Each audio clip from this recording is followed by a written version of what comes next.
Halo pemirsa, kembali lagi bersama saya Rabi Dwi Caksono di acara podcast Ngobrol Aja Dulu. Podcast kali ini cukup berbeda karena podcast kali ini bertema tentang cerita seru jadi siswa aktif di organisasi OSIS, Remas, dan bahkan dia ikut menjadi panitia pensi. Di episode kali ini kita bakal ngobrol santai tapi penuh inspirasi bareng teman saya. Dia aktif di OSIS, Remas, dan bahkan ikut panitia pensi. Gimana sih rasanya jadi siswa aktif banget di sekolah dan di lingkungan? Yuk langsung aja kita sapa. Ini dia Mas Diki. Hai, kembali lagi bersama saya Diki. Nah, di sini saya adalah siswa SMK Negeri 1 Probolinggo yang aktif dalam organisasi OSIS, Kemas, dan bahkan saya pernah menjadi panitia pensi. Wah, keren banget Mas Diki ini. Oh, ngomong-ngomong nih, gimana kabarnya hari ini? Sehat atau gimana? Alhamdulillah kabar saya hari ini sangat baik. Wah, cuma baik ya. Yeah. Bisa kenalin diri kamu terlebih dahulu, aktif di organisasi apa nih sekarang? Oke, hai, nama saya Muhammad Diki Saifullah Yusuf. Saya dari jurusan Bisnis Digital dan saya aktif di organisasi OSIS Dipta Baskara SMK Negeri 1 Probolinggo. Wah, hebat ya Mas Diki. Masih muda tapi banyak pengalamannya. Alhamdulillah. Wah, alhamdulillah. Apa yang bikin awalnya Mas Diki ini tertarik untuk mengikuti organisasi seperti OSIS, Kemas, dan mengikuti panitia pensi? Oke, jadi awal saya tertarik mengikuti OSIS di SMK Negeri 1 Probolinggo yaitu karena saya penasaran bagaimana cara kerja OSIS di masa sekolah SMK. Karena saya juga pernah menjadi OSIS di masa SMP dan saya rasa di masa SMP dan SMK itu sangat beda menjadi OSIS. Jadi saya penasaran dan mendaftar OSIS di SMK, yaitu di SMK Negeri 1 Probolinggo, dan alhamdulillah saya menjadi OSIS di Baskara SMK Negeri 1 Probolinggo sampai saat ini. Itu kan OSIS ya Mas. Kalau Kemas itu gimana awalnya? Oke, kalau Remas itu karena saya penasaran juga organisasi Remas itu seperti apa. Nah, waktu di SMP saya itu tidak tahu dan di SMP saya juga tidak ada organisasi Remas. Jadi saya sangat ingin mengetahui organisasi Remas itu seperti apa, seperti itu. Oh, berarti cuma iseng-iseng aja ya? Oke, benar Oke. banget. Nah, itu kan Mas. Kalau menjadi panitia pensi di tahun ini gimana ya? Oke, saya ceritakan yang pengalaman kelas 10 apa yang kelas 11? Dari kelas 11 aja dulu. Dari kelas 11, oke. Nah, pensi kemarin itu kalau nggak salah tanggal 28 April ya? Ya, betul. 28. Nah, baru kemarin kan? Ya. Nah, perasaan saya menjadi panitia pensi itu yang pertama senang, yang kedua pasti capek, Nah, pasti capek lah. dan yang ketiga itu mendapatkan banyak wawasan ilmu. Oke, pada saat menjadi panitia pensi itu saya sebagai kelas 11. Nah, di situ saya menjadi si perlengkapan. Di mana si perlengkapan tersebut yang melengkapi segala hal-hal yang kurang dalam kegiatan pensi tersebut. Seperti contoh, panggung. Yang menyiapkan itu dari si perlengkapan. Yang kedua, banner. Yang ketiga, perlengkapan-perlengkapan lain seperti sound, seperti terop, dan kursi juga lagi. Apa? Kursi. Ya, benar banget. Itu dari si perlengkapan. Nah, memang jadi panitia pensi itu capek, tapi jika kita dilakukan dengan bersama-sama, namanya juga organisasi, pasti dilakukan dengan bersama-sama, pasti itu terasa lebih mudah dan senang. Seperti itu. Kalau yang di tahun kemarin juga sama atau berbeda? Kalau yang di tahun kemarin berbeda, lebih capek, jujur saja lebih capek kelas 11 ini ya? menjadi panitia pensi ya. Karena dulu saya pas kelas 10 itu masih awal menjadi OSIS di SMK. Jadi saya itu hanya diperintahkan ini oleh kakak kelas saya atau kakak senior saya pada saat itu, dan pada saat kelas 10 itu yang memimpin panitia pensi itu dari kelas 11. Jadi dari kelas 10 itu bukan tidak kerja, tapi lebih minim lah pekerjaannya daripada yang kelas 11. Nah, pada saat kelas 11 ini saya bisa merasakan apa yang kakak senior saya rasakan. Jadi menjadi kelas 11 itu harus lebih bertanggung jawab daripada menjadi kelas 10, seperti itu. Lumayan ya. Karena 2 kali mengikuti pensi Waduh, saya ngerasain banget capeknya itu gimana. Ya, Saya salut sama Mas Didi ini. Hebat, masih muda. Oke, kita ada pertanyaan selanjutnya. oke. Eh, Pernah gak sih ngerasain kewalahan karena kegiatan yang numpuk dan gimana cara ngatur waktunya itu? Oke, kewalahan itu Pasti ya ada. pasti ada dong. Ya, Nah, jadi saya pada saat pensi itu kan sering dispen. oke. Sering dispen itu membuat tugas saya menumpuk banget. Ya, Nah, apalagi pada saat pensi itu pasti pulangnya beda kan daripada siswa-siswi siswa yang lainnya. lain. Nah, saya pada saat pensi kemarin saja nih ya, pada saat pensi kemarin saja saya pulang sekitar jam setengah 11 Itu malam atau siang? malam, Wow. jam setengah 11 malam. Dan kebetulan pada saat pulang itu saya menanyakan tugas kepada teman saya. Nah, ternyata tugasnya itu banyak dan saya di sana sudah mengantuk bagaimana cara mengerjakan tugas ini dalam waktu semalam. Nah, karena tugasnya juga harus dikumpulkan pada saat hari ini juga, jadi saya memilih untuk mengerjakan tugasnya besok dan itu membuat saya sedikit kehilangan nilai saya karena telat mengerjakan ya. tugas. Walahannya di itu karena kita terlalu sibuk dengan pensi sehingga tugas-tugas kita dilupakan seperti itu. Ada yang ditanyakan lagi Mas Robi? Oke, siap. Tantangan terbesar yang Mas Diki hadapi saat ini jadi panitia atau pengurus organisasi. Oke, tantangan terbesar saya. Yang pertama itu tantangan terbesar saya menciptakan organisasi OSIS yang maju atau yang dapat mewujudkan sekolah kita menjadi sekolah yang disiplin, berdedikasi berdedikasi ilmu, berakhlak dan taat pada agama. Nah, di sini saya sendiri di organisasi OSIS menjadi bagian dari ketua divisi 1 atau ketua divisi keagamaan. Nah, tugas saya sebagai ketua divisi keagamaan tersebut yaitu menjadikan sekolah SMK 1 Negeri Probolinggo yang aktif dalam kegiatan keagamaan. Nah, seperti kemarin Mas Robi. Seperti kemarin pada saat Pondok Ramadan kan Ya, Mas Robi tahu. Pondok Ramadan tersebut diadakan selama 3 hari. Berbeda dengan yang tahun kemarin kan. Ya, yang tahun kemarin hanya 1 malam. Ya, Itu di sana saya sebagai ketua divisi 1 atau ketua divisi keagamaan, saya menjadi koordinator dalam kegiatan acara Pondok Ramadan tersebut.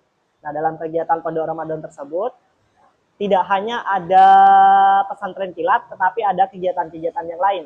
Seperti menarik infak untuk kegiatan berbagi takjil, terus ada dharma atau tadarus bersama yang dilaksanakan di Masjid Al-Ikhlas SMK Negeri 1 Probolinggo, serta tadarus keliling yang dilakukan di setiap masjid-masjid di wilayah SMK Negeri 1 Probolinggo. Seperti itu Mas Robi. Dan yang terakhir itu ada kegiatan zakat fitrah. Nah, kemarin kan Mas Robi juga berzakat ya di sekolah. Iya, itu zakatnya yang mengurus dari kami panitia Pondok Ramadan dan disalurkan kepada warga yang di sekitar, warga di sekitar SMK Negeri 1 Probolinggo yang tidak mampu seperti itu. Menurut Mas Diki nih, kenapa penting bagi pelajar untuk aktif di luar sekolah? Ya, kayak OSIS itu. Oke. Mengapa kita sebagai siswa harus penting bagi pelajar untuk aktif di luar sekolah? Oke, aktif di luar sekolah. Seperti contoh zakat fitrah itu ya Mas Robi. Tadarus keliling ya. Oke. Tujuannya itu yang pertama untuk meningkatkan rasa sosialisasi kita terhadap masyarakat, baik kepedulian kita atau silaturahmi kita, agar hubungan kita terasa lebih erat dengan masyarakat luar maupun warga sekolah seperti Mas Robi. Oke. Apa momen pertama Mas Diki yang bikin menjadi wah ternyata aku cocok di organisasi ini? Oke, yang pertama yaitu saya dulu pas SMP pernah menjadi OSIS dan saya menjabat sebagai sekretaris 2. Nah, pada saat kelas 10 ini saya menjadi OSIS di bagian divisi 5 dan yang kelas 11 ini saya menjadi ketua divisi 1 atau ketua divisi keagamaan. Nah, kenapa saya cocok menjadi OSIS? Yang pertama, jujur saya sendiri nih ya, saya memiliki sikap yang bertanggung jawab, disiplin, dan tentunya bisa memotivasi semua warga SMK Negeri 1 Probolinggo, seperti itu. Wes. Sudah, Mas Robi. Oke. Ada pertanyaan lagi, Mas Robi? Ya. Ada nggak kejadian lucu atau nggak banget pas kamu ikut di organisasi itu? Oke, masalah kejadian lucu nih, Mas Robi ya. Pada saat selesai kegiatan pensi, Ya. kemarin Mei 2025. Ya. Nah, kejadian lucu itu banyak dialami pada saat rekreasi organisasi OSIS angkatan 2023-2024, yang dimana rekreasi itu kita berkunjung ke Hawaii. Hawaii itu ada di Malang, Jawa Timur. Nah, pada saat sedang asik main wahana, apa itu namanya? Pada boom atau Bukan. Wahana tsunami itu. Tsunami apa oh ya? ya, anggaplah seperti tsunami. Iya, wahana tsunami itu banyak banget kejadian lucu karena kan ombaknya tuh besar. Oke. Jadi saya dan teman-teman OSIS saya itu kayak terbawa ombaknya itu kemana-mana, dan itu membuat kita tertawa-tawa. Awalnya saya takut karena ombaknya itu besar. Ya. Lama-kelamaan saya ketagihan dan ada kejadian lucu. Nah, pada saat itu ada senior saya, cewek, dia pakai kerudung kan? Ya. Pada saat Renang atau bukan, pada saat ke wahana ombak itu. Okay. Nah, pada saat terkena ombak, ternyata kerudung dia lepas.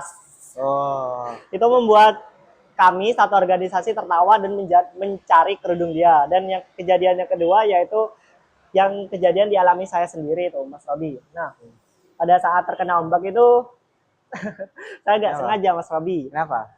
Celana saya tuh hampir lepas. Ya. Untung saja sama saya dipegangin, itu di dalam air. Jadi sama saya langsung dimasukin lagi celananya. Itu membuat saya tertawa dengan teman organisasi saya. Seperti itu, Mas Robi. Ya, lucu juga sih cerita dari Mas Diki ini. Iya, benar. Ada pertanyaan lagi, Mas Robi? Ada nggak teman atau kakak kelas yang kamu kagumi cara kerjanya dan kenapa? Oke. Pasti ada dong. Ada dong. Ya. Tentunya semua dari senior saya, OSIS ya. Ya. Itu saya kagumi karena mereka itu kerjanya satset dan juga mereka itu sangat memiliki jiwa pemimpin banget terhadap adik kelasnya, iya, terhadap organisasinya. Seperti contoh ketua OSIS tahun kemarin. Ya. Ketua OSIS tahun kemarin tuh sangat memimpin banget organisasi kita sehingga organisasi kita terkenal cukup sukses. Pada saat pensi kemarin kita mengundang Westar Mas Do, yang itu membuat seluruh warga SMK itu merasa senang dengan OSIS yang tahun kemarin, serta dari sekolah-sekolah lain juga merasakan kayak wah ternyata SMK 1 OSIS-nya seperti ini, OSIS-nya SMK 1 itu ternyata maju seperti itu, Mas Robi.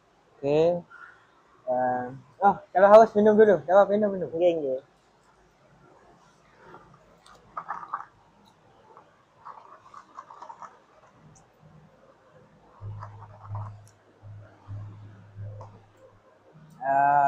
Selanjutnya ini siapa sih yang sosok yang jadi panutan Mas Diki di dalam organisasi itu? Oke. Tentunya ya yang pada perasaan saya sendiri yang menjadi panutan saya itu yang pertama itu ada sekretaris umum, yaitu kakak kelas saya boleh menyebut namanya ya? Oh boleh. Namanya Mbak Nabila, sekarang kelas 12 akuntansi 2 dan anaknya sudah lulus. Lulus tahun kemarin kan? Oke. Nah, dia itu sosok kakak senior yang lembut tapi mengajarkan banget kepada adik-adiknya. Seperti contoh, dia tidak membiarkan adik-adiknya kesusahan sendiri pada saat bingung ini harus ngapain, harus ngapain. Dia mengajarkan dengan cara lembut dan mudah dipahami. Itu membuat saya seperti dia menjadi sosok yang paling baiklah di OSIS, serta menjadi motivasi saya untuk melanjutkan OSIS di 2 periode. Dan dia juga menitipkan organisasi OSIS kepada kami kelas 11 yang melanjutkan OSIS. Dan alhamdulillah saya sekarang bisa memimpin OSIS Gita Baskara pada sampai saat ini karena atas dukungan beliau. Oke. Ini oke nih, pertanyaan terakhir untuk Mas Diki. Eh, Satu kata yang menggambarkan pengalaman kamu selama di organisasi itu. Satu kata. Ya, satu kata aja. Oke, untuk teman-teman, kalian jangan takut untuk berkembang. Jadi kalian mulai dari sejak awal. Jika kalian ingin berkembang, maka mulailah dari saat awal karena berkembang itu tidak bisa dilakukan hanya dengan diam, tapi dengan berusaha. Dengan berusaha kita bisa menggapai semuanya dari sifat tanggung jawab, disiplin, dan sopan santun. Seperti itu Mas Robi. Wah, keren banget ya kita dari teman saya itu Mas Diki. Iya. Dari ngatur waktunya sampai menghadapi tantangan di organisasi itu. Semuanya bisa jadi pelajaran buat kita karena buat kamu yang masih ragu buat ikut organisasi, semoga episode kali ini menjadi motivasi untuk kalian yang mau ikut organisasi di tahun ke depan atau tahun ke depannya lagi. Terima kasih udah dengerin podcast Ngobrol Aja dulu. Jangan lupa kasih rating dan share ke teman-teman kamu. Sekali lagi terima kasih Mas Diki atas waktunya dan sampai jumpa di episode selanjutnya. Dan tetap semangat dan jadilah versi terbaik menurut kamu sendiri. Oke, terima kasih Mas.